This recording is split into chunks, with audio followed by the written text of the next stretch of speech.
We're slowly approaching the end of the winter, and with the weather warming up, we get a lot more sunny days.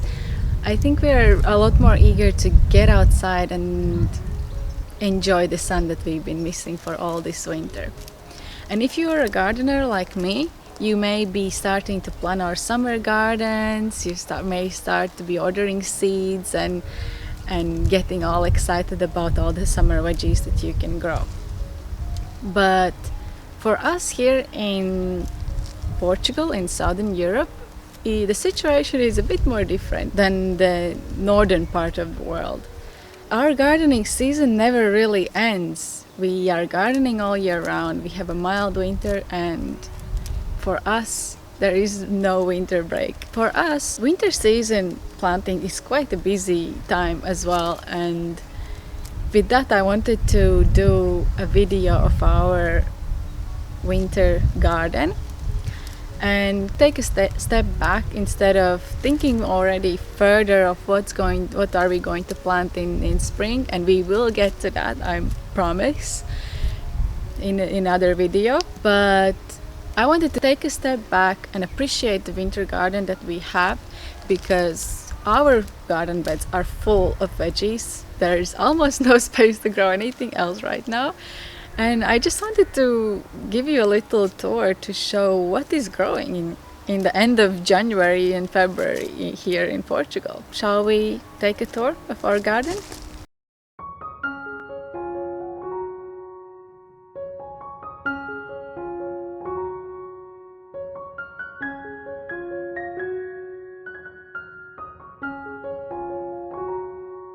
As I just mentioned, our garden beds are quite busy at this time of the year.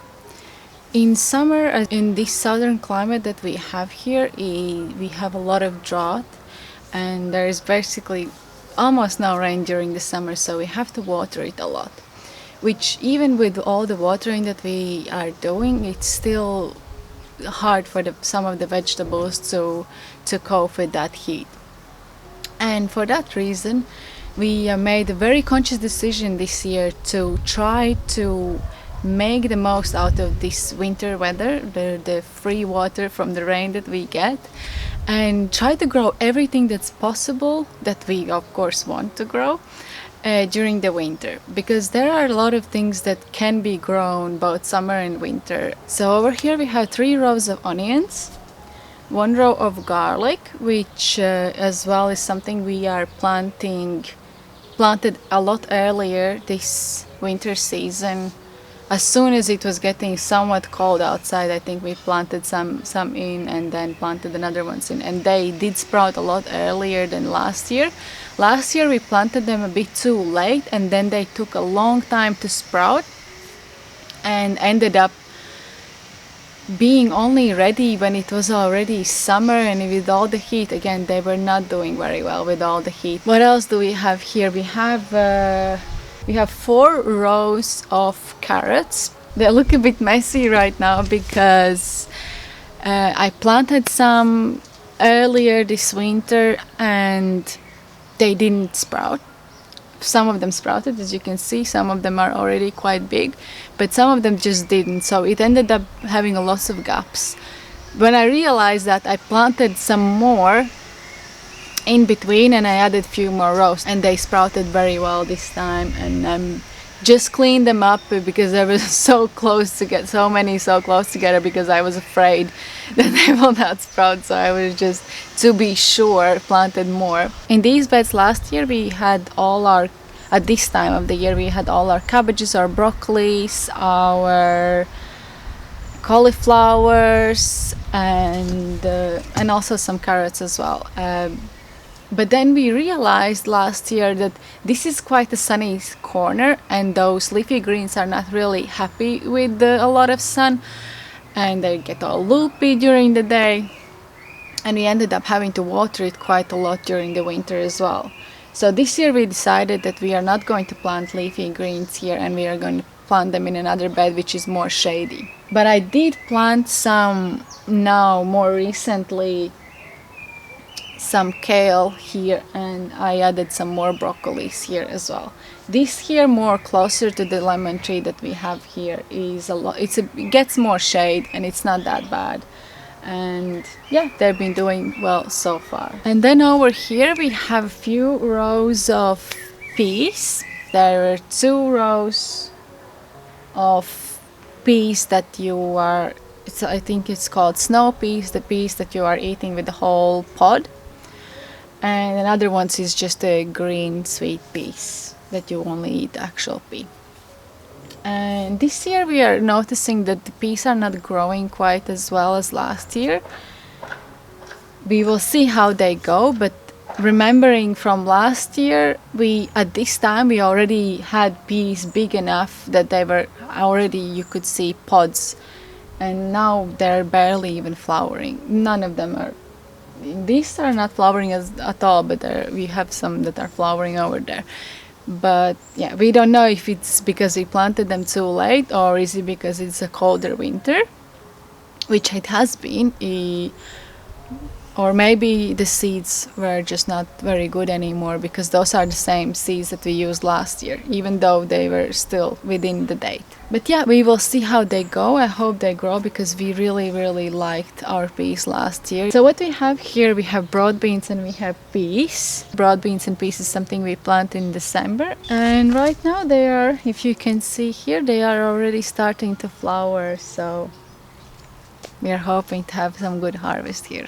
And then over here, these beds, these are our more recently added beds. This is a more of a shady part in our garden, which is really, this is the only shady part in our garden pretty much. Our garden is very sunny, it's south facing. What we have here, we have a few rows of cabbages, which we decided to plant later this year, later in the winter than we did last year. I think last year we already planted them in September, late September, just after we moved in. And we ended up having to water them quite a lot throughout October. And with that, we also had a lot of problems with the caterpillars from the butterflies. They were really attacking our cabbages. And we ended up barely having anything left to eat ourselves. So this year we were thinking, okay, let's just plant them a bit later. We don't have to water them that much, and we may not have that many caterpillar issues, because the butterflies aren't really around that much when it's cold. And it worked for that. We didn't really get that much of those caterpillars this time, no worms. We did still have quite a lot of snails, but that is, I don't really know how to avoid it other than just picking them off regularly. We did have those, but I think those caterpillars, those worms inside those cabbages, that is a lot worse than the snails. Because once they've infested that cabbage, that's it. You just can say goodbye to it. But somehow still the cabbages didn't grow that well this year. Maybe they didn't enjoy this part of the garden. Maybe the soil here is a bit worse. But something wasn't right for them here, so they're not growing quite so well. And maybe it was too cold this winter as well, I don't know. Then we have a few more rows of garlic here. We have 2 different kinds this year. Last year we planted only one kind. It was one that is taking a really long time to grow. And then we added some other kind of garlic, which I don't know the names for. But this is kind of a faster growing garlic, it seems, at least. And yeah, we hope that we probably will be able to harvest it quite soon. And and it seems to be growing very well. And then we have all these onions, which is a lot, and this is the first ones that we planted, and they are already quite big, and I hope that by the end of spring or something they should be ready already as well to harvest. Then we have some lettuces and spinach just where I'm sitting now. Let me just turn around and show you what's on this side. And then over here we have some leek. which is growing very well here. We didn't plant nearly as much last year, and we ended up really liking it, and this year we thought we need more. Then we have the garlic, as I said. Then we have a row of, quite a few rows actually, of broccoli, which is something that also is not growing very well this year. It grew a lot better last year, even with all the worm infestations and everything that it had to go through. But again, maybe the soil here is not good enough for it yet, or it's been too cold. Something is not good here, and we had quite a few plants that just died. And then we have here some cauliflower, which is as well is something that is same as all the other cabbages this year, are just not growing very well, and we don't really know what's the reason for it.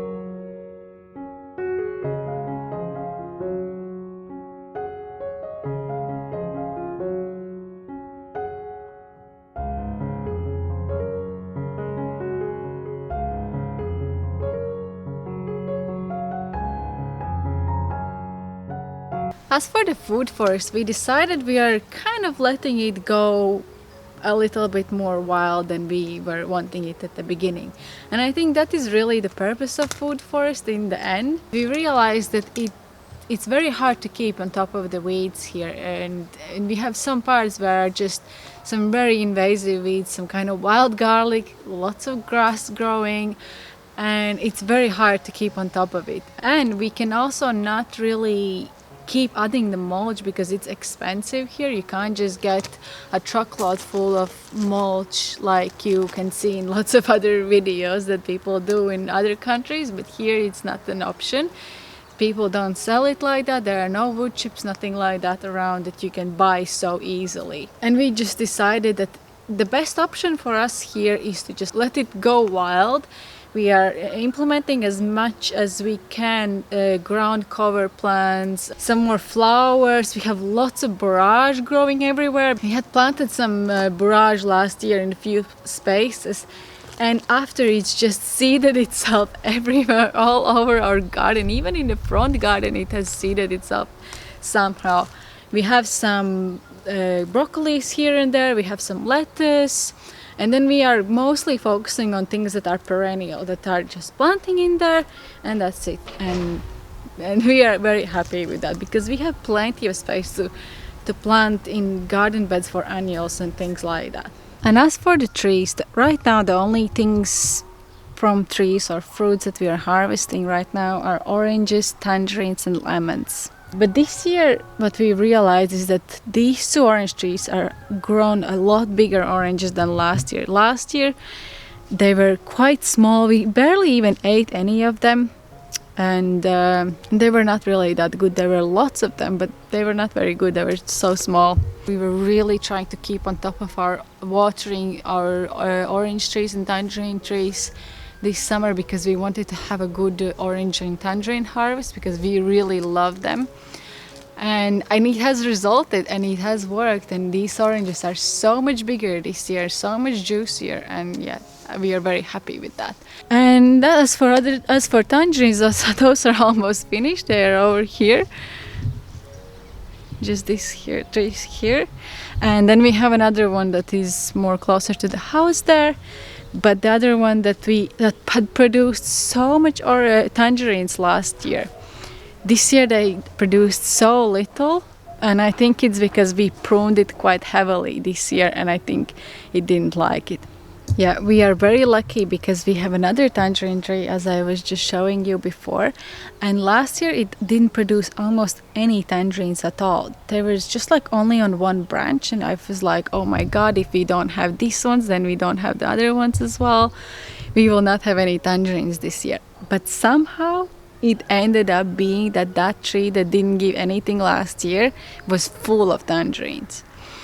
And I seriously don't know why. Maybe it's because we pruned it, maybe because we watered it well, but somehow it gave a lot and they were really good. Enjoy the last few weeks of winter because February, March is already pretty much spring here in Portugal.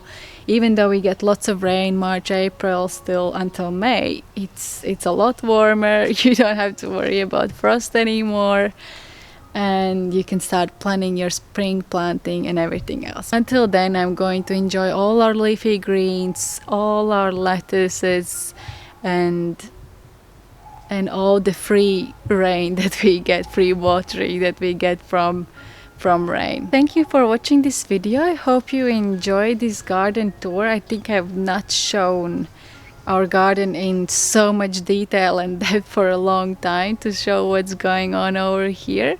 So I hope you enjoyed this little update, and we will see you with the garden update for spring planting, for preparing for summer, probably very, very soon. Thank you very much for watching, and bye!